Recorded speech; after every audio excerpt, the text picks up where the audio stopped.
And welcome back. Let's take a look now at what's making headlines in the newspapers this morning. And we start with The Star. Okay, so looking at the front page of The Star, we've got, I suppose, the big story they are following. Miti home after jail ordeal. So for those of you that don't know, Zunaid Miti has been in jail in Germany, actually, I think in Munich, for about 6 months, if I'm not mistaken. Prominent South African businessman Zunaid Miti has safely returned home after a harrowing 5 months in a German jail. Miti's family and business associates confirmed yesterday that the 44-year-old chairperson of the Miti Group landed at OR Tambo International on Sunday following months of detention in Munich. His release follows the cancellation of an arrest warrant issued in Russia last month, and he was released on Saturday. So, wow, interesting. Does it say what he was arrested for? Well, you can go quite deeply into it. I'm trying to have a look now.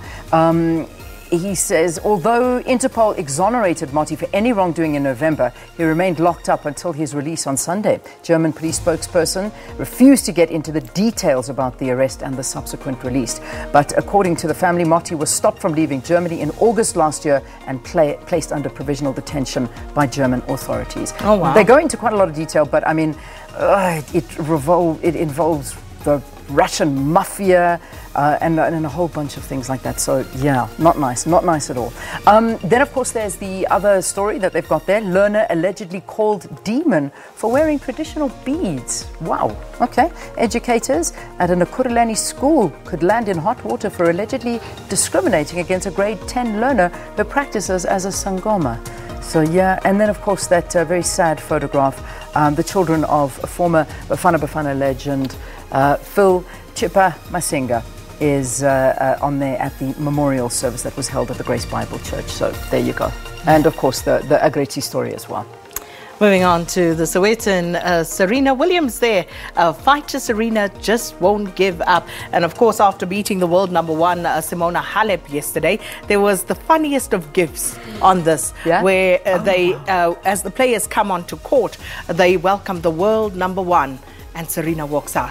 And then Serena realizes, hold on, I'm not the world number one. She actually is. So she walks back and then Halep comes out. It was the funniest thing yesterday. Yeah, but of course, Serena through to the quarterfinals there at the Australian Open. Chippa Masinga remembered, as you also just had that story, how Bosasa got their ANC man in Pali, referring, of course, to Vincent Smith. And I was ordered to change my story about farm murder. Now, that is the lead story in today's Sowetan. And this is about the Kolini story, and the picture on the front page there of Bonagele Phakisi. You may remember that name, one of the key witnesses.